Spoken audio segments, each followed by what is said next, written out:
Hello, good evening. So today is May 13, 2022, and it's the feast of Our Lady of Fatima. And I wish that, whatever I would say in this particular video I'll be in grace, so that I will avoid hurting other people. And as such, at the same time, I would just convey to you whatever is in my heart. So, after the May 11 video, of which I received that there were a lot of views, there were different reactions. Some are supportive of my video, while the others are not. Of course, as I said, my friends are mix of BBMs and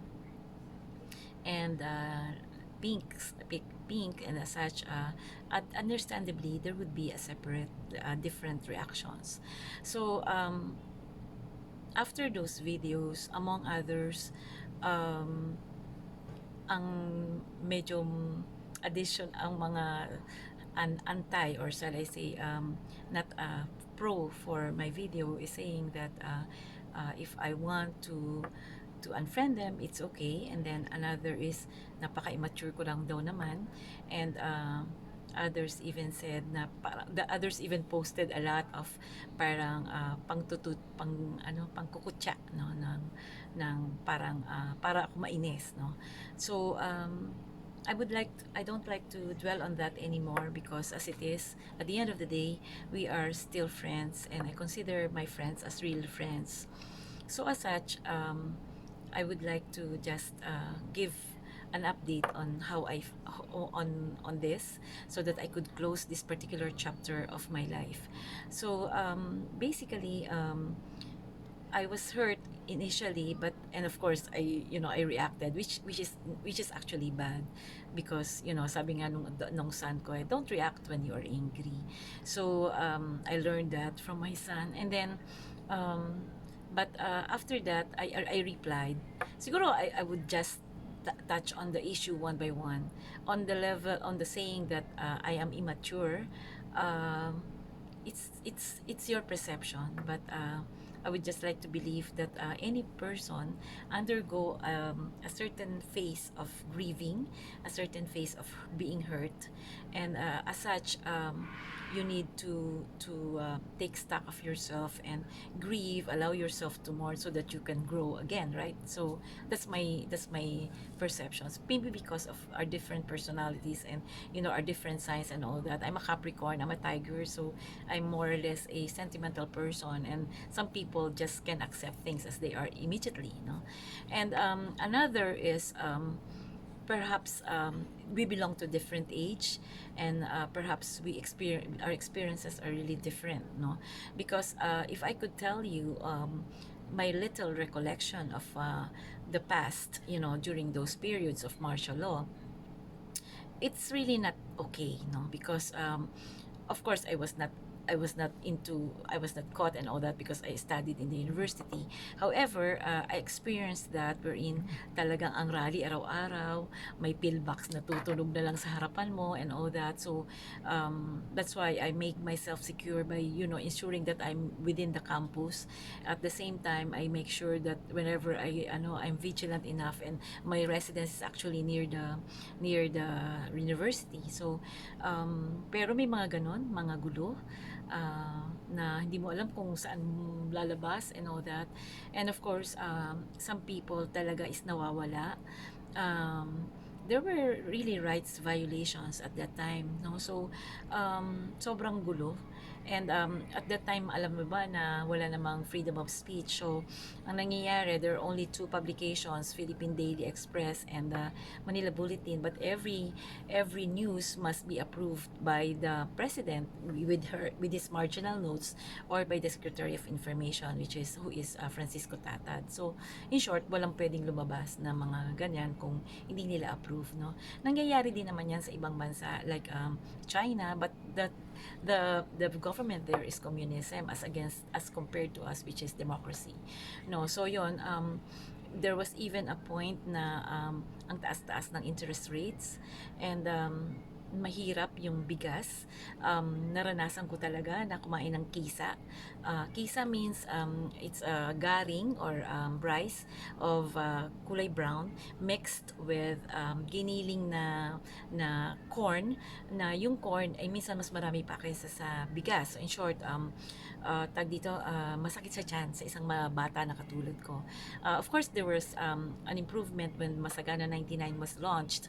However, later on it failed, 'di ba, because of the loans that are not being paid by the farmers. So in short, hindi rin siya naging successful. So yun yung mga pangyayari no, no, yung martial law, yung suppress freedom, yung nagugutom ang mga tao, mahirap ang buhay. In fact, nung graduate ako nung 1983, I was just fortunate to enter the SGV because I had an honor. I mean, I had Latin honors, and and you know, but not all of my classmates who are also have Latin honors was able to enter the firm because nga mahirap ang trabaho noon, sobrang hirap. So some of my classmates started from, you know, maliliit mo ng company and all that, even if they are already CPAs and even if they have Latin honors. So hindi ganun kadali ang trabaho noon. I don't know, nagsasalita ako sa inyo ng totoo kasi yun ang nangyari sa amin noong panahon na yun. So, yun yung kinakatakot ko na maulit, yung suppressed freedom, yung there's no avenue for growth, yung tapos nag-audit kasi ako ng mga crony company. So nakita ko talaga, of course may confidentiality, no, pero nakita ko talaga how these companies were built using government funds, no. And as such, sa akin, nagkaroon ako ng first account ko anong nangyari noon. So kaya naman, marami akong pinaghuhugutan kasi syempre gusto ko naman na yung aking pamilya at ang aking mga apo ay mabuhay sa isang environment na maayos at tahimik, no, na kampante sila, 'di ba? So 'yun, ngayon yung Thanksgiving ni VP Lenny, and buti na lang, I tried to make a sneak peek of the Thanksgiving pero hindi ko kaya eh. Nakakaiyak, no? Nakakaiyak na we miss the chance talaga of having VP Lenny as our president. Sabi ko nga sa inyo, I leave it to the experts kung may dayaan ba o hindi. Kasi masyadong malawak yung topic at saka hindi naman ako expert doon. Pero sabi ko nga sa inyo, hindi ako blind. However, nakakaiyak, no, that we lost a chance. Kahapon nag-ano siya ng mga regalo sa kanya, medyo na-apis ako ng konti nung nakita ko yung kanyang smiling face and sincerity, pero talagang nanghihinayang ako kasi he could have been a great president, but you chose nga otherwise. Siguro darating talaga yung point na sasabihin kong I respect your decision kasi everyone naman has its own choice, no, kaya nga democracy eh, every one of us has equal footing.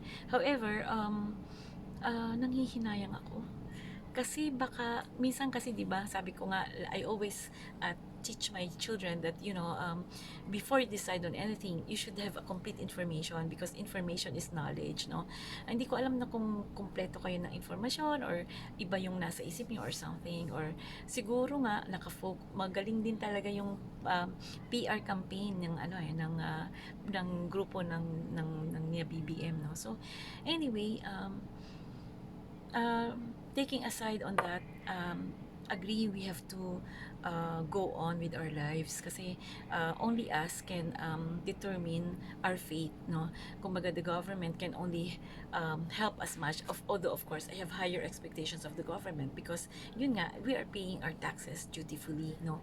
However, siguro dapat lang na ang term is moving forward.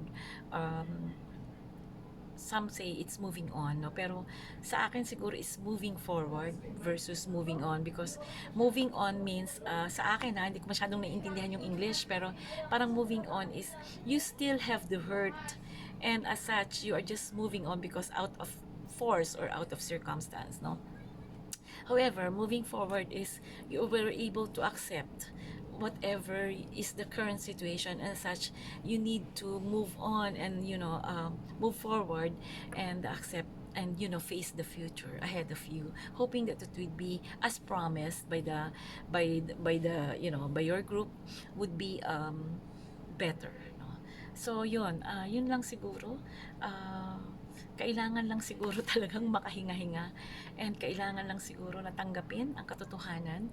Sabi nga nila, truth hurts, and sometimes it is it takes some time before you know when kung sino ba ang tama o mali. Sabi ko nga, mag-usap na lang tayo after 6 years para malaman natin kung sino ang tama o mali. Pare-pareho naman tayo ng intention na magkaroon ng maalwan na buhay. Nagkataon lang na magkaiba tayo ng choices, no? So for the pinks, no, sa mga kakampi, thank you very much sa inyo. Natutuwa ako na mas na-strengthen yung friendship natin, mas na-forge yung friendship natin. Natutuwa ako, and let's go on like that, ha. Please, let's strengthen our friendship kasi magkapareho tayo ng paniniwala, no? But for the BBMs who are my friends as well, I will remain as your friend, and I'll try to listen to your cause and to your reason for choosing your candidate, and hoping that things will be better in the future. But as I said, we lost a possible great president in the person of VP Leni Robredo, and ayoko manood sa Ateneo kasi iiyak lang talaga ako kasi nakakaiyak, di ba? Parang hindi mo malaman kung ano yung damdamin mo, na bakit gano'n, di ba? Kasi sabi nga nila, democracy is for the people, by the people. And I was thinking that, sana gano'n ang mangyari talaga sa atin. Na yung nakita kong Picasso painting dun sa picture ni Imelda Marcos, talagang ako'y nagngit-ngit uli, no? Picasso painting is one of the paintings that are being searched by the PCGG, and it cost around 8 billion or something. Nakita ko nakapost doon, di ba? So, parang nagngit-ngit na naman yung damdamin ko. But anyway, sabi nga natin you appreciate na lang where you belong, and you just have to reinvent yourself, and stay good, and hoping, and stay on your faith, and hoping that the best would come for this country, and the best would come for every one of us. So yun siguro, uh, magpatawad kung ano man ang aking nasabi sa iba na nakasakit sa inyo, and kung talagang irreparable na, ibig sabihin sobra lang hindi na talaga magkasundo, siguro kailangan talaga maghiwalay. Wala tayong magagawa doon. Diba? Perhaps it's a blessing in disguise that this triggered the possibly talagang hindi talaga muna magkas, or siguro cool off muna for 6 years. So yun, yun lang sa akin, and sabi ko nga, allow us to breathe so that we could grow, and hindi kami maarte, hindi rin kami immature, at hindi rin kami pa-victim side, no? Merong ayoko rin nung gano'n na sasabihin na pa-victim kami. So anyway, yun lang muna. Let's celebrate. Today is the first of Carlos Yulo's team, and I was hoping that he could grab the gold because his score is very nice. So anyway, so yun muna, and thank you very much for the people who are with me, and I will always be your friend no matter what happens, and let's see the goodness in every one of us, in every Filipino. And for the Kakamping, let's continue to value that particular movement that we formed, the alliance that we formed, and let us continue to be good. Let's continue to help others, no? So yun naman nakikita natin, and let's continue the greatness in us, the Filipinos, of which our president, our supposed to be president, VP Leni, have inculcated in us, and have built in us. So yun, let's just be good, and let's hope for the best for our country, and I don't know what lies ahead, but let's move forward. God bless everyone, and thank you very much. God bless.